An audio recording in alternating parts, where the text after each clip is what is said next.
If you want to get your brand right, your business right, your career right in 2020, you don't want to miss today's show because we got an amazing guest. Get everything cooking for 2020. Come on back, y'all. It's Nez Nation Live. Good to see ya.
Welcome to Nez Nation Live, your personal branding 101 live stream podcast show. It is I, Professor Nez. I am your personal branding coach. I am your executive career coach for LinkedIn, business owner, and business communications professor. I cannot wait to execute this show with y'all today. But before I do, make sure that you share this out. You're going to want to share this out because when I tell you about the guest that we have on our show today, you are going to be blown away. If you're looking to get your online reputation, get your online brand, get your business, get your thought leadership, your reputation, so that you can draw people in, elevate your career, grow your business, I've got an amazing guest on today. I haven't had a guest on the show in a long time. We're live on LinkedIn, we're live on YouTube, we're live on Periscope, we're doing a quadcast. I'm so excited to introduce to you today our guest. We're going to get right into it, but first, please make sure that you actually share this out. Because if you know somebody in your community, if you know somebody in your group who needs to get their personal brand, their online reputation, get their business, their career cooking in 2020. Wait till I tell you who we have on the show today. Let me see who's here today. James, good to see you. Fantastic. James is in here. I just had a nice call, a nice conversation with James earlier. Good to see you, James. Come on in. Melody Huckabee, Brand 101 Live. That is right. Come on in, Melody. Make sure you smash the smash button. Make sure you like. Give me some insights. We would love to hear you. Sometimes the comments come in a little bit slow. And also, let me know where you're joining me from. If you have any questions for our amazing guest today, and I'm just going to jump right into it. I'm going to try to get him on immediately because I don't want to waste any time. Here's what I want to do is I want to explain to you who I've got on the show today. You're going to absolutely love this. He is an international keynote speaker. He is a social media ambassador.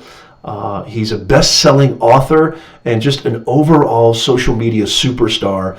I want to introduce you to Carlos Gil. I'm going to call him up in just a second, and let's get him in here. Carlos, let's see if I can get him in here. Here he comes.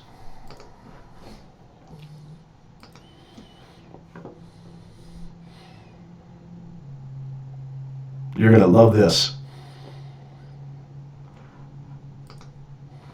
See if he's... Okay, so he has an account blocked. Oh, no. Well, that's strange. Okay, let's try him one more time here. Let's see here. Okay. I think I got him in there. Let's try him one more time. Get your brand, get your business, get your career right in 2020. You're going to love this, Nez Nation. Okay, hold on one second. Let me just give him a message. But in the meantime, let me know if you have any questions. Type your questions in the chat down below. And let me know if you have any questions. And for our guest, for our amazing guest. Let me know what you would like to ask Carlos. We're going to get some technical. We got a little bit of technical difficulties real fast. Kang Lee, good to see you. How are you, Kang? Fantastic. I'm so proud of you that you finished your semester. Way to go. Good job. Okay, let's see if we can get him in here.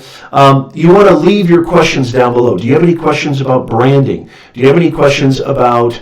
Okay, hold on a second. Let's see here. Do you have any questions about business, online business, building your reputation, marketing the right way? We're going to talk to Carlos Gil in just a second. Let's see here. Okay, I just added him. Okay, here we go. Let's see if we can get him in. Here we go. Let's try it now. There he is. Mr. Carlos Gil. Yeah. What up, Carlos? How are you, sir? I'm good. How are you doing? I'm doing fantastic. Thank you so much for being on the show. We're so excited to talk to you. And I just want to jump right into it. And first off, we're live, by the way. We are live right now on LinkedIn, YouTube, Periscope, Twitch. I've got you all over the planet, Carlos. How you doing, CG? What's up, all the social networks out there? Say hello to Nez Nation. What up, Nez Nation? I want to say something really quickly. I have to say this. And by the way, guys, leave your questions for our rock star guest in the chat down below because I'm going to share them. I'll try to get to all your comments. I'll try to get to all your questions. I've got a ton of questions for our awesome guest, but I want to say something really quickly about Carlos and why I'm so happy to have him on the show. And I think this really epitomizes his book. And I'm going to let him do most of the talking, but I want to say this. I showed up to Vid Summit last year, not this year, last year, and in the middle of Carlos Gil's speech, I was a little bit late, and Carlos called me out. This is the kind of dude you're dealing with right here. This is the kind of amazing human being. I don't even want to call him a marketer or business guy. He's just an amazing human being. He's all that stuff and more, but he's just an amazing human being. Literally, and I did not expect this, he just goes, "What's up, Professor Nez?" in the middle of his speech. He was like in midstream, and he just goes, "What's up, Professor Nez?" Like we're having coffee at Starbucks. And I think this really symbolizes and parallels why his book is such a success and why he himself is a success. And Carlos, I just want to say, man, I'm super pumped to have you on the show. And why don't you tell us a little bit about just some backstory? How did this book, The End of Marketing, which, by the way, guys, I have a link in the description. Tell us a little bit. There it is. There it is. Tell us a little bit, Carlos. I need to plug my product, right? Well, of course. But well, not only that, but it's an amazing product that's going to help my audience and everybody else. And I'd like for you to give us a little bit of background on the actual book itself. What kind of influenced you and compelled you to write one? And then we need to talk about that title, dog. That title is out of this world. The End of Marketing. What does that mean? Before we get into the book itself, I want to give some context to your audience out there. And, once again, Professor Nez, thank you so much for the opportunity to come here and jam out with Nez Nation. Love that you brought up Vid Summit.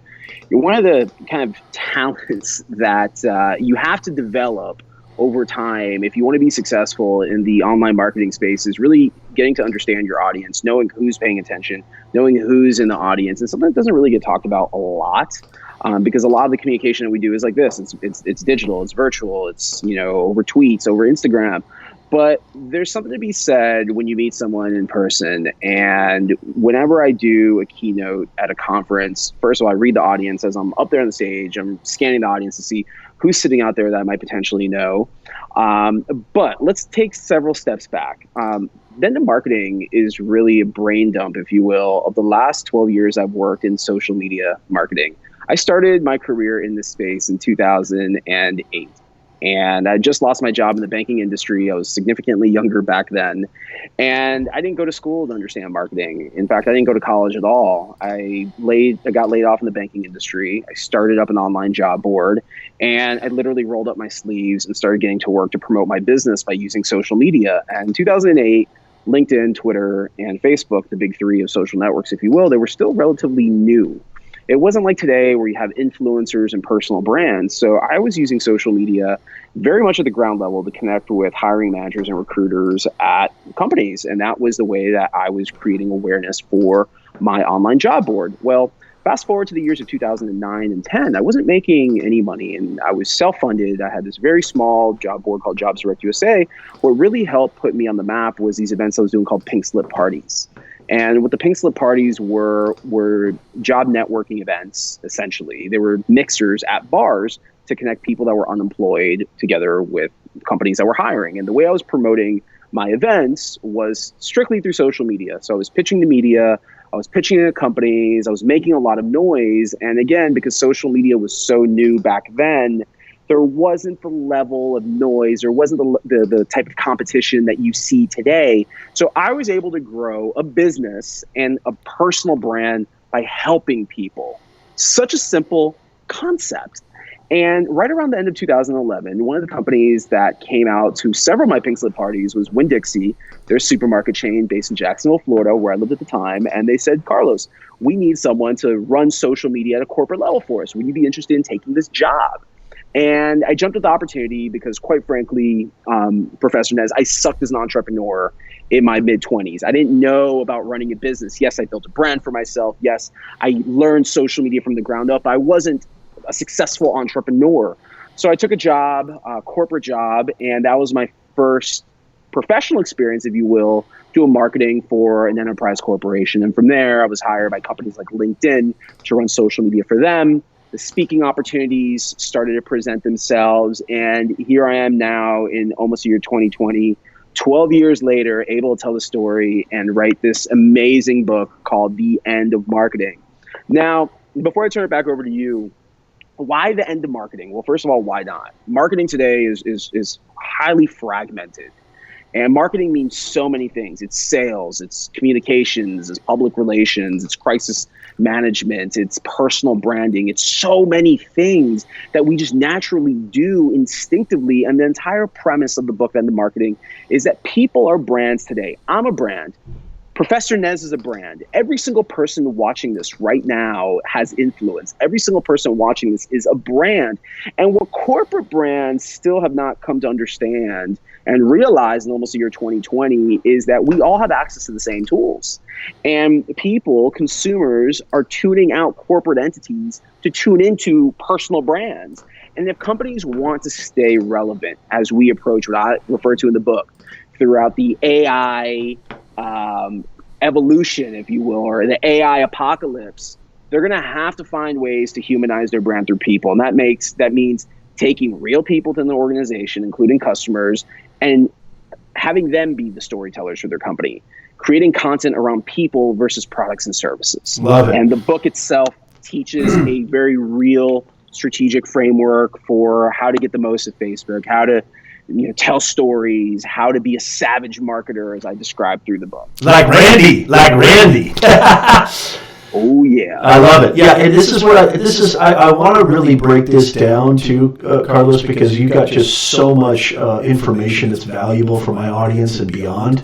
I love how you said everybody's a brand, because I have clients, who are trying to elevate their career. They're trying to take their career to the next level. They're trying to leave a toxic culture. They're trying to think with a 2020 mindset and not a 2005, or dare I say, 1995 mindset. I want to ask you, and I want to break it down for both, because I think what you said was really cool and all-inclusive, because businesses, careers, brands, we're all in the same boat. We're all in the same ecosystem.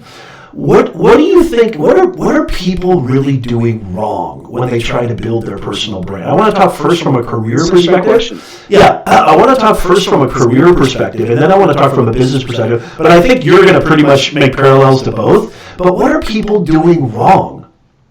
First, such a good question. First of all, one of the things I want to state just up front is that the challenge of writing a book is speaking directly to your audience when you're speaking to multiple audiences. I knew that when I was writing End of Marketing, that I was going to have small business owners read End of Marketing. I was going to have C-suite executives, enterprise brands read End of Marketing. So it was challenging from the standpoint of writing a book that appeals to many audiences, because first of all, personal branding to your average enterprise marketer at Nike or Starbucks or Google doesn't mean anything, but it needs to mean something, because once AI starts replacing real jobs, your personal brand is going to be your new resume. For the everyday small business owner, content creator, practitioner like you and I, personal branding is everything because it's our business card. Yep. You know, I was having this conversation with my team yesterday. We have not updated the Gil Media website or social media channels in 2 years that we've been in business. We haven't updated anything because I generate business through the Carlos Gil brand. You see me speak on stage, you see me produce content online. I'm very active. And that's by design because people that are consuming my content are decision makers at businesses, and they relate to me more so than they're going to relate to the logo of my company and the case study that we might push out from time to time. So going back to the question around personal branding and the mistake that people make, first of all, a lot of people want things to happen right now. And I completely get it. You see people's numbers, you see their engagement, you see that, you know, today you can be a celebrity, a business celebrity online without necessarily having a show on Fox or NBC or CBS. Like what you and I are doing right now is we're creating broadcast content, right?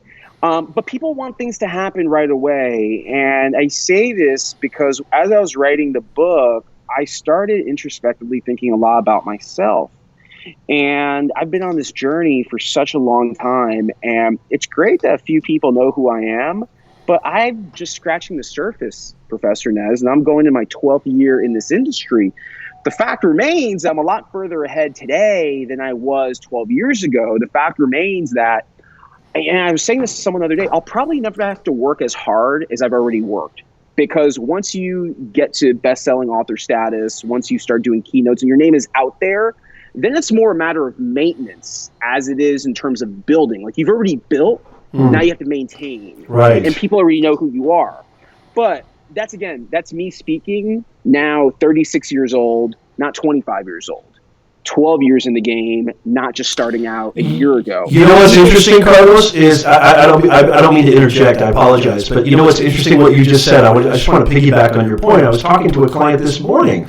I disagree. I'd love your thoughts on this too, because exactly what you just said. I don't think that businesses always have to grow or quote unquote grow. I actually think that there is something called really being happy with where you're at and really maintaining, building your culture, getting the right employees, getting the right teams in place, and really maintaining your reputation and maintaining your brand. That's such a beautiful thing. I think everywhere you go, on Instagram, on LinkedIn, on Facebook, Snapchat, everybody's talking about, you see all the advertisers, and this is what your book is about. They're all like, hey you, don't you want to grow your business? Don't you want to make more money? Don't you want to scale? Do you have to always scale? So here's the thing, right? You need to have a purpose. And the purpose that most people / marketers misconstrue is centered around money and centered around engagement and centered around followers. We need to get back to the basics of putting a price on relationships. And quite frankly, relationships are priceless. I wouldn't have been able to grow my career over the last decade plus if it wasn't through the relationships that I built. And I often talk about this when I'm at conferences doing keynotes, and I talk about this throughout the book, that the relationships that you build are almost like a 401k bank account. And you make different deposits through the connections that you build. And then over time, as those relationships mature, then the value of those relationships increases, just like a CD or a stock would, right? Provided that you're watering your harvest and you're growing that garden. I spoke with a friend yesterday who works in social media for a very, very famous fast food chain. Well, I'm not going to put him here on the spot, but he sends me, we're having drinks over the weekend, and he's bragging to me about all the cool work that his company is doing. And I'm like, yeah, dude. Like, all the shit that you do is basically what, like, I smack talk in my book about, but okay. He sent me yesterday a screenshot of their analytics that they've gained over 50,000 followers on Instagram because they did this promotion where if you follow the account, then you, like, basically get entered into a drawing. And I wrote back, I was like, LOL, dude, like, baiting people to follow you. I see that a lot. Just because you're going to give them something for free is like a tactic that's 10 years old. Like, get more original. And dude, what's this thing on Twitter too, Carlos? I see this thing on Twitter. Follow me and I'll send $100 to your PayPal. Or follow me and like this and retweet this, and I'm going to send you $1,000 right now to your PayPal. I'm like, really? You know, that's customer acquisition, lead acquisition, right? Which I will say from this standpoint, hell, if you can get 1,000 people to follow you and you pay $100 to one random person, then that's pretty cheap to acquire 1,000 new followers. But at the end of the day, what's the value of those followers if you don't have a relationship? That's what I'm talking about. That's the whole point here, where if you're not really going deep, and what I mean by going deep is really getting to know who's in your network, who's following you, you're building relationships with them, you're having meaningful dialogue, then it means nothing. Like, I love the canvas behind you, because the canvas behind you represents an ocean. And you see two little sailboats. Again, I'm very observant, Professor. This is on your book, too. This is chapter. I love it. Throughout the book, you're good, Carlos. Carlos, you are good. Chapter 2, Stranded in a Digital Ocean. I love it. I love it. So, and by the way, really quickly, too, Carlos, everybody in the chat, Matthew Mitchell, so great to see you. James, so great to see you guys. Make sure if you have any questions for our amazing guest, leave them in the comments. I have not forgotten about you, Nez Nation. I love you. Thank you for being here. Carlos is a superstar. He is just going to drop wisdom grenades on your dome today. So please make sure that you leave your questions in the chat. Hey, Carlos, stranded in a digital ocean. I want to talk about this, but I want to ask you this too. What I tell my clients, what I tell my audience, you obviously have been in this game longer than I have, but I want to hear from you. I always say a brand is the biggest thing that a brand can do. What your personal brand really equates to is not only 21st century communications, but it's how you make your audience, customer, client feel. When I get those Twitter tweets, Carlos, and they go, "Hey, dude, send me a follow, tweet this, retweet this, and give me $100," I feel like it's cheesy. I mean, I agree with you. What you said, the acquisition and the CPA, that's pretty cool. But I don't feel like I trust this brand. What do you think about that? Person. Yeah. So look, here's the easiest way to describe personal brand in the year 2020. It's the new business card. It's the new website. When I'm at a conference and someone asks me for my business card, I turn around and say, "Are you on Instagram? Great. Let's connect on Instagram. Follow me there." Because by design, I want you to be able to feel closer and more connected to me than if I just give you a piece of paper with my name and phone number on it. So you have to think that way, right? It's such a simple, basic concept, but your personal brand, it's your new resume, it's your new business card, it's your new website, all encompassing into one. And going back to the digital ocean, I refer throughout the book as social media being this giant digital ocean. And what I mean by this is that there's a lot of noise. There's a lot of digital pollution called content. Yes. And content is not really king. Content is just noise. It's digital noise. And the internet and community is queen. I read it. Community is queen. I love that. No, I'm sorry. Community is king. Yeah, sorry about that. Damn, Nez, get it right. Think of your presence on social media as those two little boats that you have in the background there on your wall. Yes. And there's no one around you because there's no one that's paying attention. And you're essentially screaming the top of your lungs in the stranded digital ocean to try to get people to pay attention. And yes, you might have one or two people that engage with your content regularly. That's great. Your objective needs to be to find more people like that. And one of the things that I specifically do, and I've been doing this now for years, it's just second nature. I look at every single person that follows me on Instagram and on Twitter. And there's reasons why my social networks, my following isn't freaking huge, right? Because I'm not trying to go for the biggest following. People aren't going to judge me any more or less if I don't have hundreds of thousands of followers. I pride myself in being able to have quality followers. And I look at every single person that follows me. If I do a keynote at a conference and I get off stage and I have 100 new people that follow me, I look at every single one of those people. And I'm qualifying them to see who are the people that are following me now. And I'm having conversations with these people. I love what you just said, Carlos. And I've got a great question from James Malin on LinkedIn. He's a CTO, and he's got a AWS Certified Solutions Architect title in his headline. And he asks a very interesting question that relates to what you just said. He says, and Carlos, here I'm gonna relay the question. How does that look to possible investors when they see a business has 50,000 followers, but only 100 of those people are actually customers? How does that look? I would say, can I say something real fast, Carlos? Go for it. I would say, what's the community like? What's the engagement like? It's not about the number. It's about what kind of activity, do you have a thriving community that cares about what you have to offer? Am I incorrect in that, Carlos? 100%, right? The performance and the success of your social media should not be predicated based on follower counts whatsoever. Boom. The reality is that your average C-suite executive is not using social media like you and I as social media marketers are. To them, these are just metrics that have no meaning if you're not able to tell a story in terms of what they mean. And one thing I will say about the years I spent working in corporate marketing, when I would go into a meeting and I would say to my CMO at whatever company I worked at, like, hey, we ran this campaign and we had 20 million impressions, they would turn around, they would say to me, well, what does that really mean? And I would have to create a story around what that really equated to. So when you work in corporate, you understand that your clients, in this case, being your executives, they're not looking for fluff. They're not looking for bullshit. They're looking for facts. Whereas I think on the other side of it, right, in like the social media marketing world, you have a lot of what I like to refer to as bullshittery around like the engagements, the followers, like, it doesn't mean nothing if you're not building deep relationships with people. So here's what I tell everyone. What you really should be chasing for is a qualified engagement. So here's how that works. I go on Facebook and I ask you a question, right?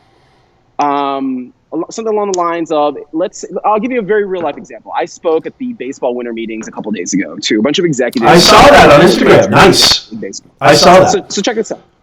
If I put on Facebook, let's say that I do social media for the Los Angeles Dodgers, and I put on Facebook, who's in the mood for Dodger baseball today? And just ask a question, not who's going to the game, did you get your tickets, did you buy your merchandise, just who's looking forward to Dodger baseball today? And now I get all these comments of people saying, me, I am, love you guys. That in itself is qualified engagement because someone took the extra mile to not just tap a button, but instead they're commenting. That then is your community manager's opportunity for you to go directly to that person and say, hey, are you going to be at the stadium today? You know what I mean? Oh, no, you're not? Well, why not? And like, start throwing that dialogue. Oh, you are? Great. Like, we have this promotion. Go here. Get 50% off tickets. Get your merchandise. Like, marketers nowadays are going to have to start working a lot harder for the conversions that they're chasing and the clicks that they're chasing. And again, kind of going back to mistakes, one of the biggest mistakes that marketers make is that they're just using social networks to sell. And they're using content as a way to drive clicks back over to the website, and they're getting penalized for it. You have to understand how these social networks operate. They are digital advertising platforms. And I often refer to the social casinos. You got to play by the house rules if you want to win. Even if you want to have a shot at winning. And if you're just using Facebook and Twitter and Instagram to continuously pitch your agenda and promote and sell, people are going to tune you out, dude. It's that simple. That's awesome. That's awesome, Carlos. And I wanted to ask you this. I just had a comment that my audio was a little echoey. So how are we sounding? Does it sound okay to you, Carlos? You sound fine. Okay, fantastic. You on my AirPods. Okay, that's totally fine. And hey, Carlos, I wanted to ask you this because, and by the way, James says great response. Thank you, James, to our question earlier. I wanted to ask you this because you've talked a lot about engagement. You talked a lot about knowing your audience. These are all beautiful things. I have to ask you, what do you mean when you say, this is so good, what do you mean when you say in chapter 3, be likable, but be a savage? Be savage as F, like Randy. We're all talking about Randy Macho Man Savage. That's a pretty bold thing to say, and I think a lot of people, I was getting questions, I was getting emails, Carlos, before the broadcast. They're saying, make sure you ask Carlos, what does he mean about being savage? Because I think a lot of people, correct me if I'm wrong, Carlos, but a lot of people, they feel like, doing this whole social media thing, building your personal brand thing, it's a little intimidating. It's a little overwhelming. And when you say something like be savage, I mean, I think I know what you mean, and I love it. But tell our audience, what's a way for them to incorporate that strategy? Yeah, here's the thing. At the end of the day, like, your success is going to be predicated based on a couple of different factors. One, are you relatable? Two, are you likable? Like, it's that basic, that simple. Not everyone is going to like you. You're not going to be relatable to everyone. But you also have to understand that the sandbox that we're all playing in is business. You have so many thought leaders that are constantly promoting this message of collaboration and unity and et cetera, which is great. Fantastic. But at the end of the day, this is a business. And you need to think of social media as tying into your business strategy, right? Social media, my friends, can be a complete waste of time. Complete waste of time. Like, I'm not using social media for my health by any means. I'm using social media because there's a business purpose behind it. Whether it's connections, career opportunities, business opportunities. And in order for me to continue to put coal in the engine, create content, and you have conversations, and you do things like this, if I also have to go outside of the social media sandbox and go meet people in person and then meet people in person and then come back over to the social media sandbox. And there's a likability factor to when you meet people. But what really being a savage is you give no Fs if people dislike you. You give no Fs if someone calls you. Do you know how many times when I was growing Jobs Direct USA, people called me a spammer, Professor Nez, because I was literally tweeting every single reporter if I was in Atlanta, if I was doing a pink slip party in Atlanta, or if I was trying to, do an event in Orlando, I was messaging, emailing. They were calling you a spammer? Yeah, wow. Absolutely. I can't even put you and that word in the same equation. But you know what? There's an art. There's a finesse to spamming, right? Because you have to understand that, and like that little part right there is like an oxymoron, but you have to understand something, that when you have a mission and you have a purpose, you're not going to serve everyone with that mission or purpose. Not everyone's going to like you, and you have to unapologetically not give two Fs. And it took me so long to understand that. Like, the space that we're in is highly competitive. Yes. Highly competitive. Yes. Okay. So many people are vowing for attention. Attention is the commodity that we're all chasing. It's not followers. Like, let's not kid ourselves. It's not followers. If you want followers, you can go buy them. Yeah. If you want engagement, you can go buy it. You can run Facebook ads. There's a lot of things that you can do to trick the system. Right. But getting people to like you and pay attention to you, there's an art form in that. There's a certain sense of theater, business theater, that goes into it. So people, first and foremost, have to like you. And then you have to understand that everything that you do in this space, in this giant digital ocean, should have a broader business purpose. So the examples I give throughout the book, in terms of being a savage or a digital savage, as I refer to it, is brands like Wendy's.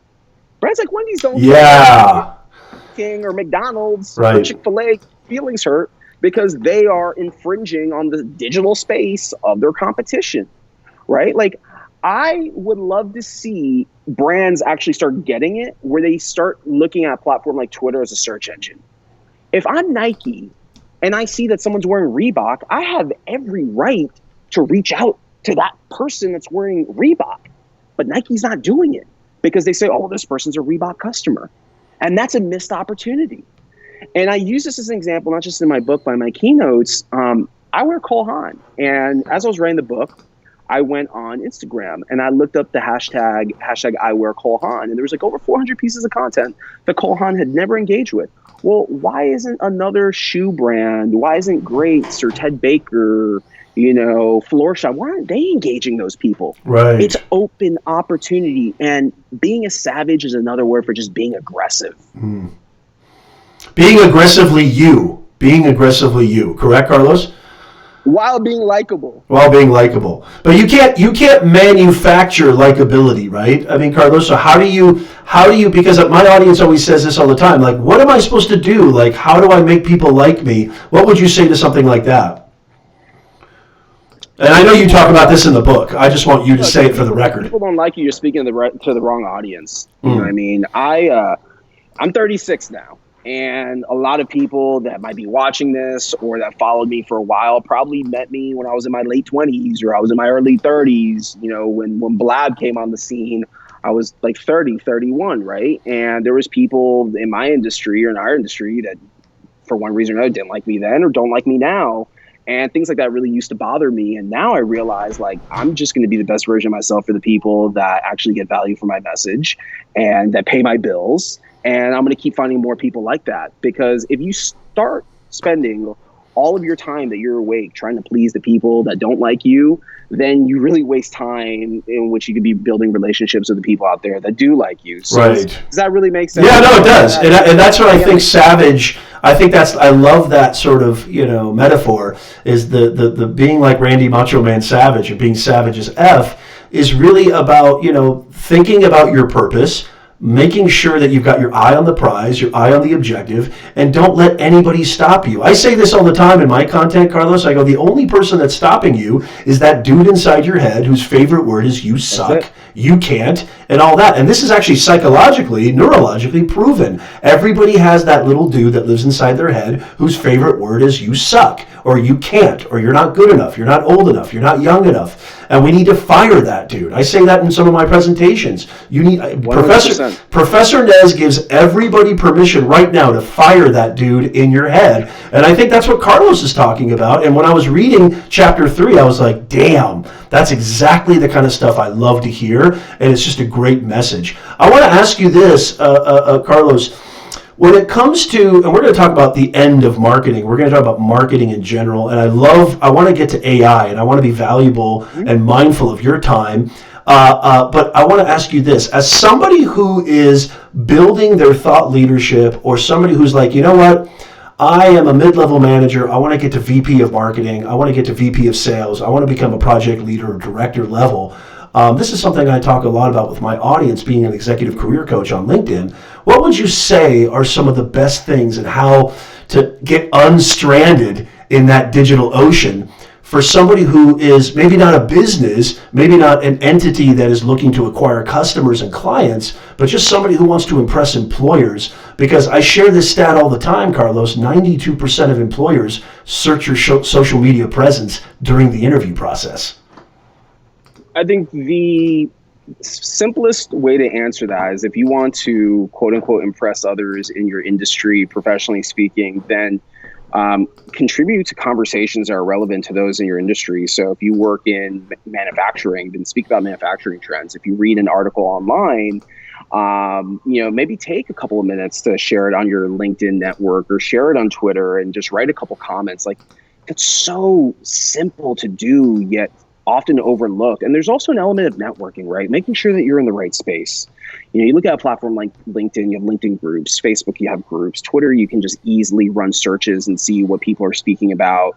And it's rolling with the right tribe. Again, like, I love when people ask, like, what are the mistakes that others make? And it's easy to pick on the mistakes, because I think it's just a matter of people don't know any better, and they're kind of trying things out. And we've all been there before, right? So there's nothing wrong with that. But one of the things I think people often think is a misconception is that you need to build your own tribe without realizing there's tribes already exist.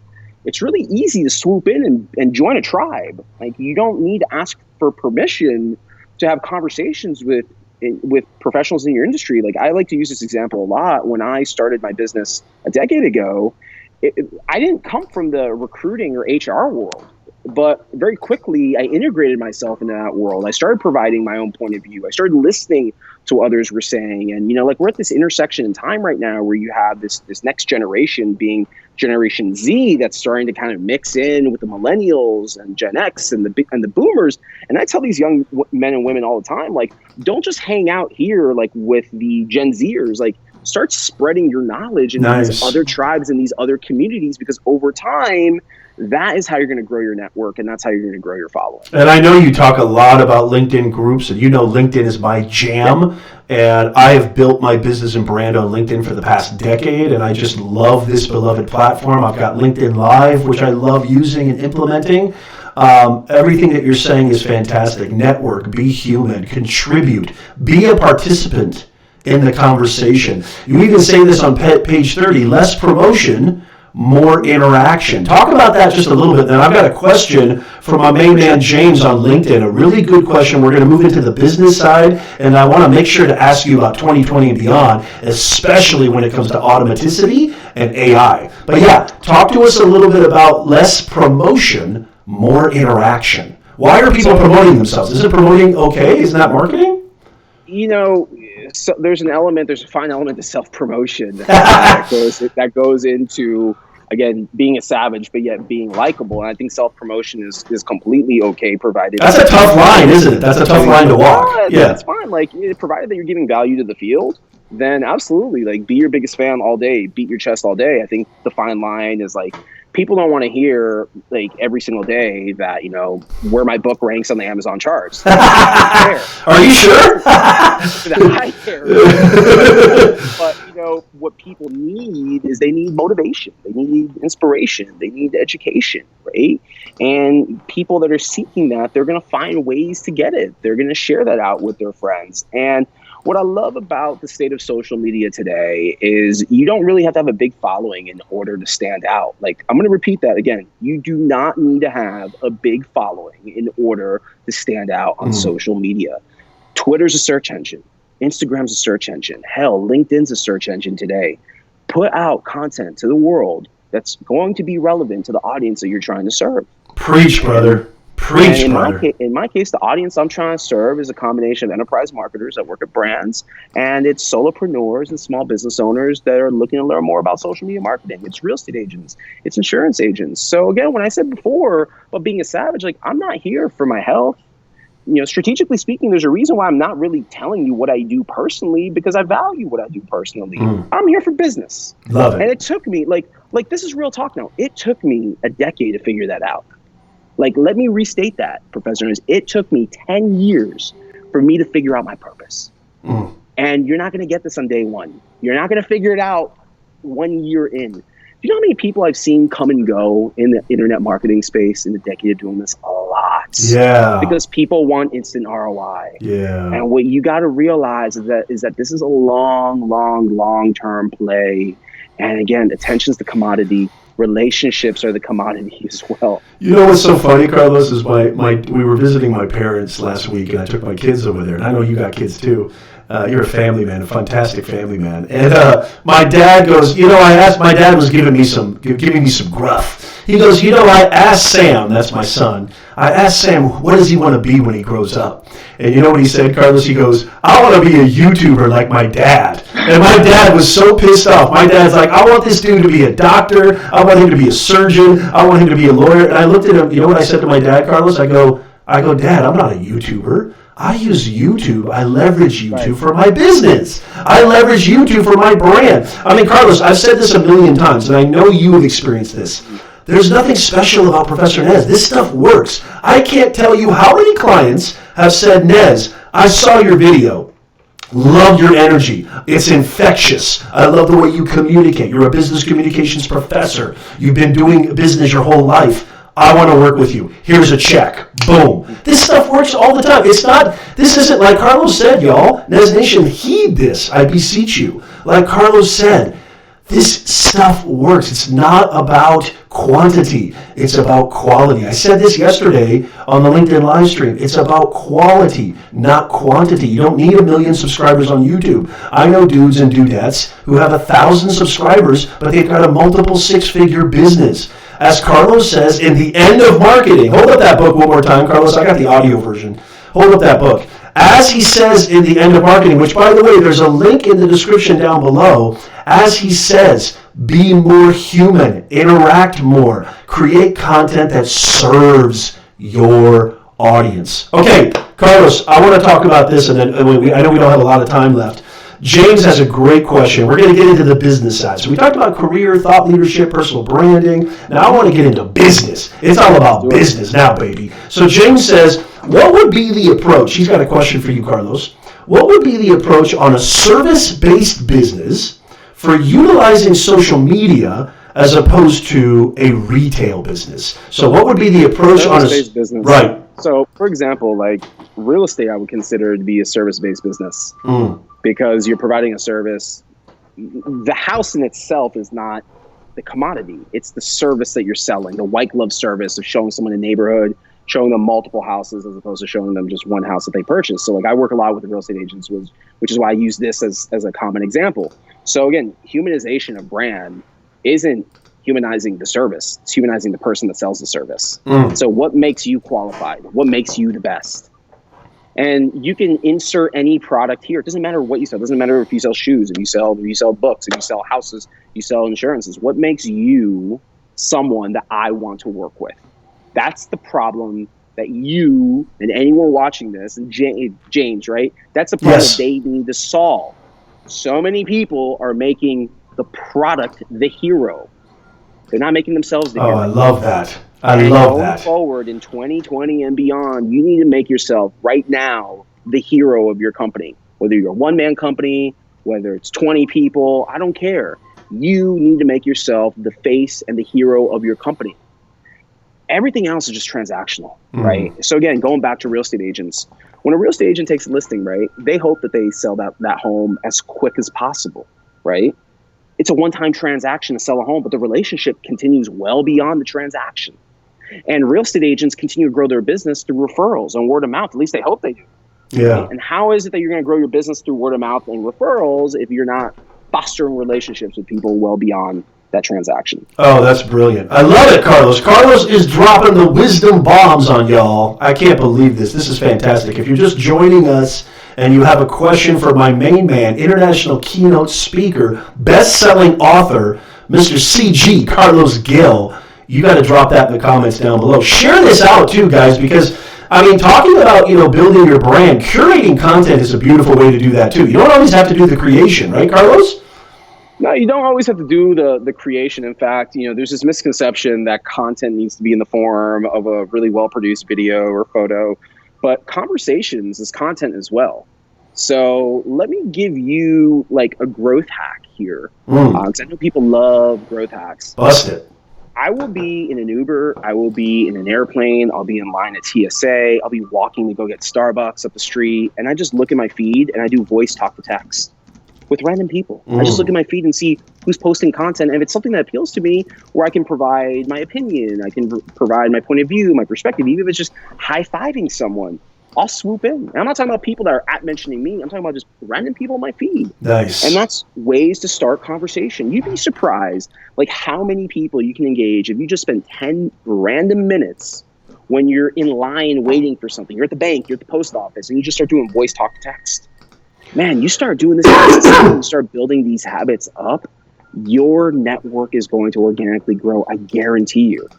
That's really good. That's a good one right there, too. I mean, again, it's about really being just like, I think people treat like content creation like it's this, hi, I'm Carlos Gil. Here's my book. It's like, no, you don't have to be an infomercial, dude. Right. And that's what social media has become, though. Like, yeah. I'm so glad you brought that up. Like, I think about like the old school, like Home Shopping Network, Billy Mays infomercials, like that is Billy Mays. You remember Billy? I love it. Of course, that's what a lot of content has become on social media. Like, there's all this buildup. I have this new video. I have this course. I have this mastermind. Yeah. You got to buy it right now. Right now. The price is gonna, skyrocket. Yeah. Like, look, at the end of the day, that's not how business is predicated. Business, since the beginning of time, has been predicated based on relationships. People do business with who they like, who they trust, and who they feel comfortable doing business with. I'm not going to swipe a credit card and buy anything if you're pressuring me to buy, and I don't know who the hell you are.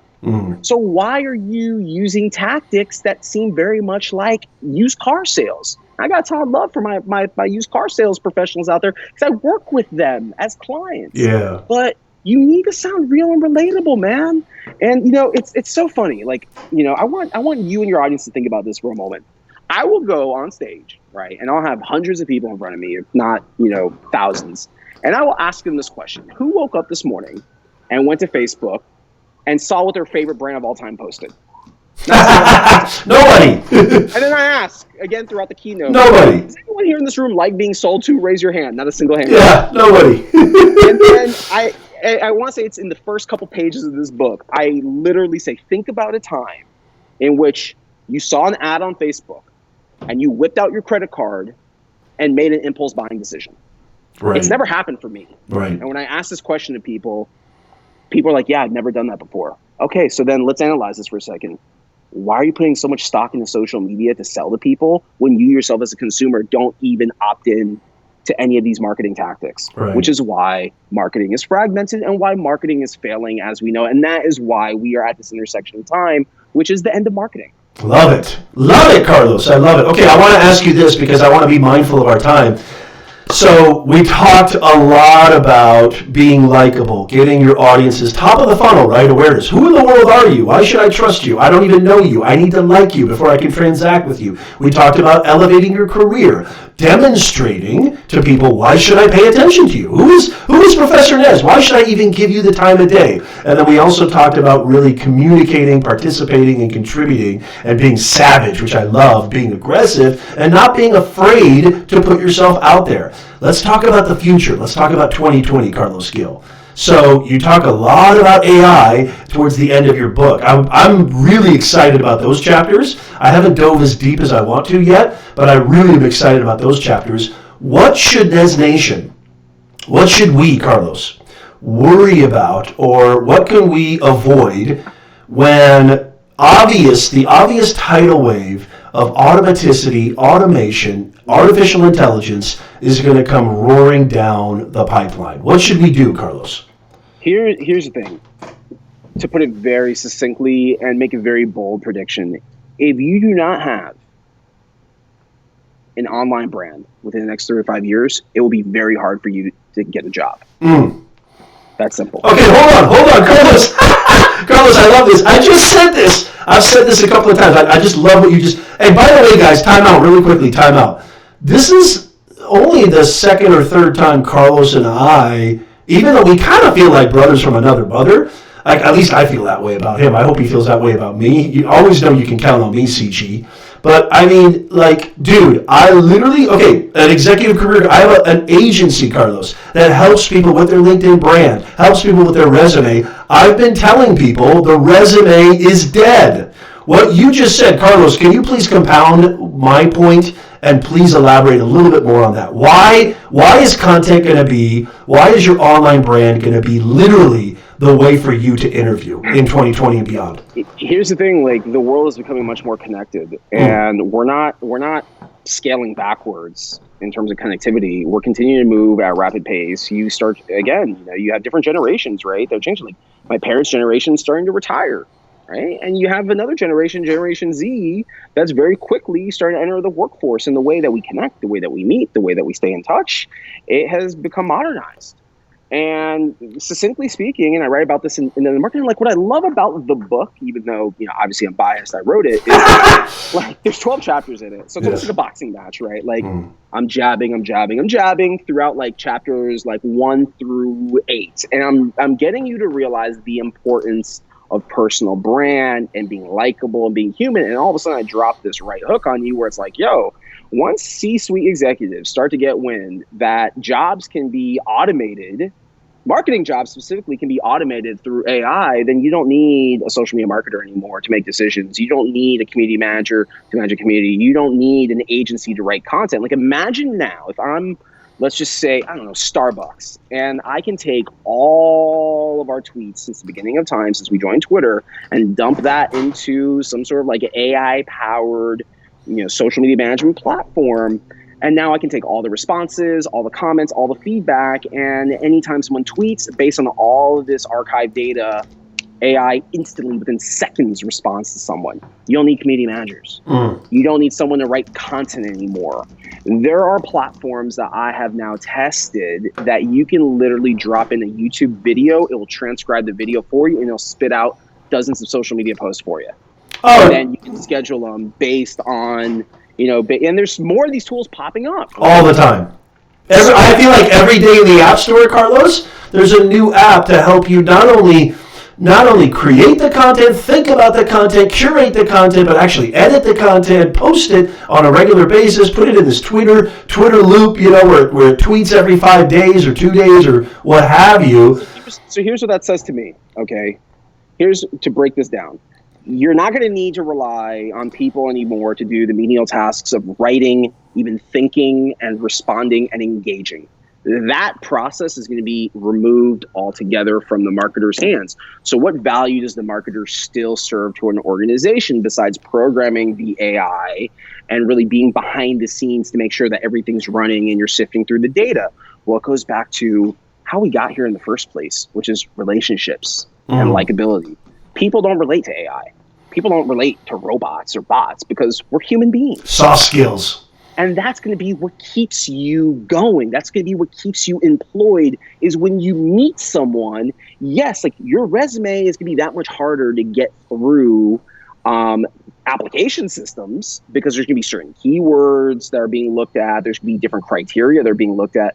But again, the way that I connect with you, the way that you relate to me, that's something that cannot be replaced by AI. So again, when I make this bold prediction that in the next 3 to 5 years, if you don't have an online presence, like, you're really screwed. Yeah. And that's not my rules. That's not that I woke up and just said, like, I'm going to write a book, right? And I'm going to tell people this to scare them. It's not that. It's a fact of life, man. Yes. Like, you just got to see where the world is going. And it's not working in the favor of the people that aren't pro-internet or pro-social media. Right. Right. And I just want to say really quickly, Barb asked a question. It's so good to see you, Barb, on YouTube. She's been a long-time audience member and family member of Nez Nation. She says, these tools are in your new book, Carlos? Yes. Yes, they are. You've got to get the end of marketing. I left a link in the description on YouTube. That's at youtube.com/Professor Nez. And there is a link in the description to the end of marketing, or just literally, just be human about it, right? Just Google Carlos Gil, Google the end of marketing. You'll find it on Amazon. I'm not getting any affiliate, just full disclosure. I just love the book and I love Carlos. And Carlos, I just want to say this really quickly. I can't tell you how much, you've been a big inspiration to not only me, but to a lot of people who I know. When I first discovered you about 3 or 4 years ago, I was just, really impressed with the way that your work ethic, your integrity, your ability to kind of show your audience, not just tell them, but actually show their audience. Because, one of the things that I love about, this whole content game is you can demonstrate. You don't have to talk. Mm-hmm. You don't have to just write a fancy pitch or an analytical report or what have you. You can actually show your personality and demonstrate. And you've demonstrated exemplary communication. Me being a communications master, and I'm not afraid to say that because I eat, sleep, and breathe words and language my whole life. Mm-hmm. It takes a lot for me to say that. And I just want to say to you, sir, you're just doing everything that you're supposed to be doing, and all the success that's coming to you is much, much deserved. And so everybody needs to go get their book. I'm going to let Carlos close us out. Analia, thank you. Analia Mendez on LinkedIn says, can you share the names of the platforms that you find are the best for automation? You know what? Honestly, Analia, there's a bunch of them. There's so many. I would say just go to the University of Google and just Google best automation platforms. I mean, seriously, am I wrong, Carlos? No, like there's one that I've been using lately. It's actually called Try Lately. It's actually called Lately. I think their website is Try Lately. Okay. Look up Try Lately. I just mentioned them, so I'm not sure if they're out of beta yet. They gave me some beta access to test it out, but okay, cool. I might be able to join now. So use that, and you'll start to see very quickly like how you can take podcasts, you can take video content like this and drop it into their platform. There's another that's not necessarily like AI automation, but there's a platform that I use called Superphone. Right. And Community is another one that you see like Gary Vee and other thought leaders use, but like I really like Superphone a lot because I'm on my phone constantly and I'm always looking for ways to stand out outside of social media. Again, like social media is noisy. So am I going to like hedge my bets on continuing to be in this ecosystem that is hard for me to stand out, or am I going to deviate away from social media and go back to the basics of text message marketing? So like I really like Superphone a lot because if I give you my phone number, then as soon as you text me, it's going to prompt you. So like there is that AI component where it prompts you to like give me your info, date of birth, location. And like what's great is that, for example, if I'm going to be in New York like I am next week, I can just send a text message, boom, quickly to everyone that's in New York that has a Superphone account. So, what I would say about automation is don't build a business that is like so unhuman that you're just automating all the systems and processes. Right. But what automation should do is make your job easier so then you can spend more time doing some of the things that you should really be doubling down on, such as having conversations with people, jumping into chats, jumping into groups.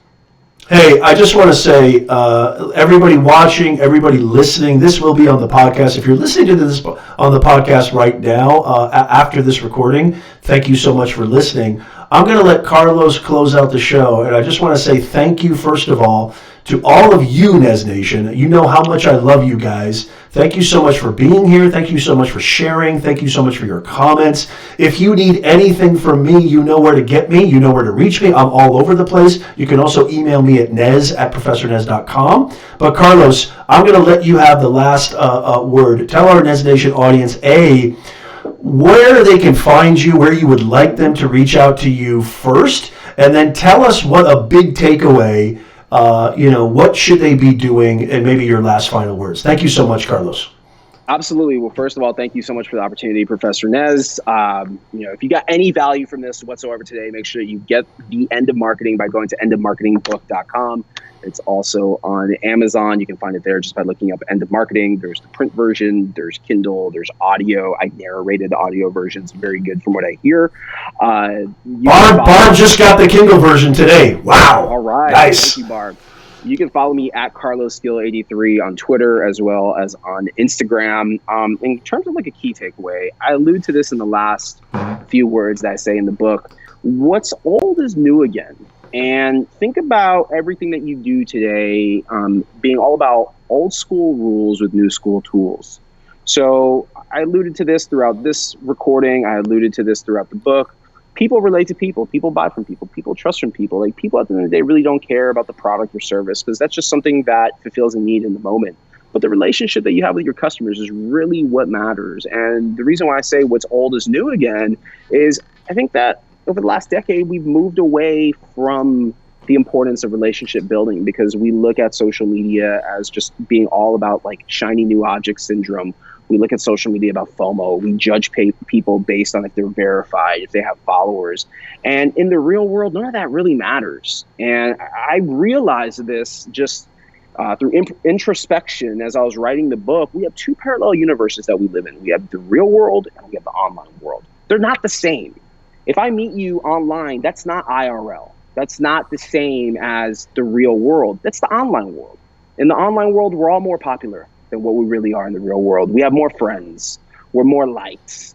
We have a different persona. We speak differently. All these things don't always translate over to the real world. So don't lose sight on what's happening in the world around you. Go out to conferences. Go out in your community. Go network with people. And I guarantee you, if you're constantly making investments into building the right quality relationships, you'll never be out of work and you'll never be out of business. Thank you so much, Carlos. You're the best. And thank you guys again, Nez Nation. I hope you got a lot out of this show. If you're on LinkedIn, follow the hashtag Nez Nation, and you will never miss a broadcast. We have our weekly series, Office Hours with Professor Nez. You know I'm busting, brain-busting, bone marrow content on you every single week on my YouTube channel, on the podcast, and on LinkedIn Live. I love you, love you, love you. Go check out those other live streams. Go to professornez.com/live streams. And don't forget to get the book, The End of Marketing by Carlos Gil, international keynote speaker, and just super awesome dude. Go to theendofmarketing.com. Love you guys so much. We'll see you next time. Thank you. Thank you so much.